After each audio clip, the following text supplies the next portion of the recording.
तो इसके बारे में हम ज़्यादा चर्चा नहीं करेंगे। विश्व रक्तदान दिवस पढ़ा है हमने 14 जून को, ये मनाया जाता है कार्ल लैंडस्टेनर के जन्मदिन पर, जिन्होंने रक्त समूह की खोज की। अगला बात करेंगे हम विश्व शरणार्थी दिवस। विश्व शरणार्थी दिवस मनाया जाता है 20 जून को। ये उनको जो अपना देश घर छोड़ने के लिए मजबूर हैं, उनके अदम्य साहस को, क्योंकि जिन्होंने अपना घर छोड़ते हैं तो उनके साहस को याद करने के लिए उनको एक विशेष दिन का महत्व देते हैं, वो है विश्व शरणार्थी दिवस, जो मनाया जाता है 20 जून को। अगला बात करें संयुक्त अंतर्राष्ट्रीय योग दिवस।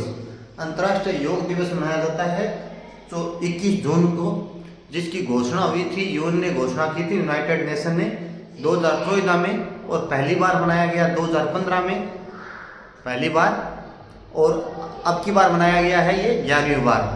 और इसकी यदि थीम की बात करें तो एक पृथ्वी एक स्वास्थ्य के लिए योग, कि योग हमारे मानसिक या हो स्वास्थ्य या जो आर्थिक जो भी हो गया, मेंटल हेल्थ के लिए भी योग बहुत जरूरी है, हमारे स्वास्थ्य के लिए योग बहुत जरूरी है, और योग सभी को करना चाहिए। इसकी जागरूकता या अवेयरनेस बनाने के लिए मनाया जाता है अंतर्राष्ट्रीय योग दिवस। अब अगला हम बात करें अंतर्राष्ट्रीय ओलंपिक दिवस। अंतर्राष्ट्रीय ओलंपिक दिवस मनाया जाता है 23 जून को, अंतर्राष्ट्रीय ओलंपिक दिवस मनाया जाता है 23 जून को, क्योंकि 23 जून 1896 में ओलंपिक समिति की स्थापना हुई थी, तो इस कारण मनाया जाता है अंतर्राष्ट्रीय ओलंपिक दिवस। अंतर्राष्ट्रीय ओलंपिक दिवस आपको बताऊं, उसका मुख्यालय है लुसाने स्विट्जरलैंड में, मुख्यालय लुसाने स्विट्जरलैंड में इसका मुख्यालय हो गया। और यदि बात करें इसकी हेड की, तो मैंने कल भी चर्चा की थी कि इसकी फर्स्ट हेड है कृष्णा केवेट्री इसकी हेड है, जो है जिम्बाब्वे की, और अफ्रीका की पहली और जिम्बाब्वे की पहली और ओलंपिक समिति की पहली महिला हेड भी है कृष्णा केवेट्री। और यदि बात करें हम भारतीय ओलंपिक समिति के अध्यक्ष कौन है, तो वो भी फर्स्ट महिला है, वो है पीटी उषा, जिन्हें हम बोलते हैं उड़न परी या पियोली एक्सप्रेस, ये उनके उपनाम भी हैं, जो भारतीय ओलंपिक संघ की अध्यक्ष हैं, जो फर्स्ट है। तो मैंने आपको बता दिया अंतर्राष्ट्रीय ओलंपिक दिवस जो 23 जून को मनाया जाता है, और पहला ओलंपिक हुआ था एथेंस ग्रीस में, और वर्तमान हो गया है जो 2024 वाला हुआ था, वो हुआ था पेरिस में। और यदि बात करें 2028 वाला कहां पर होगा, लॉस एंजल्स यूएसए, जिसे बोलते हैं हम लॉस एंजल्स को बोलते हैं हॉलीवुड सिटी, जहां पर ऑस्कर अवार्ड मिलते हैं। अगला हम बात करें संविधान हत्या दिवस। संविधान हत्या दिवस मनाया जाता है 25 जून को। ये घोषणा तो हुई 2024 में, संविधान हत्या दिवस की घोषणा हुई 2024 में, ये फर्स्ट बार मनाया गया 2025 में, क्योंकि 25 जून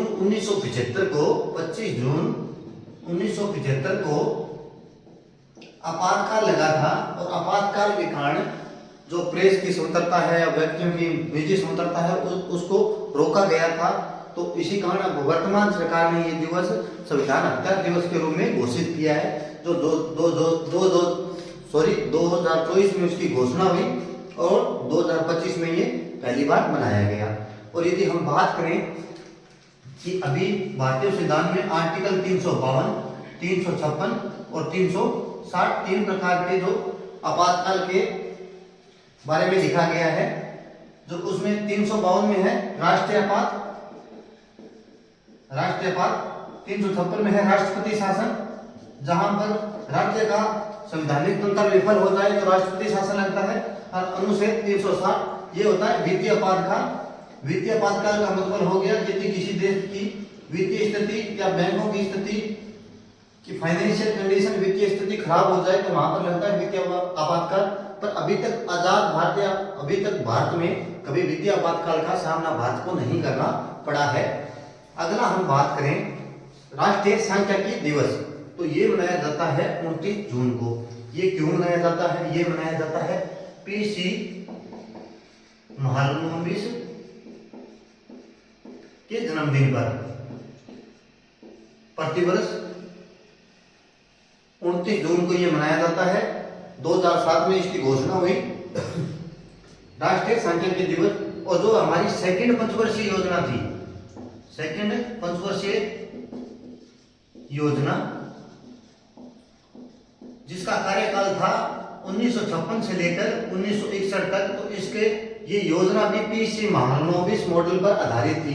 पहली यदि पंचवर्षीय योजना की बात करें तो वो थी हेराल्ड डोमर मॉडल पर, और सेकंड थी पीसी महालनोबिस। ये सांख्यिकी होता क्या है? सांख्यिकी का मतलब होता है, सांख्यिकी का मतलब कि जो डाटा होते हैं, डाटा का विश्लेषण करने में ये बहुत महत्वपूर्ण होती है, जिससे बजट बनाना या देश की वित्तीय स्थिति, फाइनेंशियल स्थिति, उसके बारे में पता चलता है। तो इन्होंने इसके बारे में महत्वपूर्ण योगदान दिया। और सेकंड पंचवर्षीय योजना जो 1956 से लेकर 1961 की जो योजना थी, पंचवर्षीय योजना, वो पीसी महालनोबिस मॉडल पर आधारित थी। अभी तक भारत में 12 पंचवर्षीय योजनाएं आ चुकी है।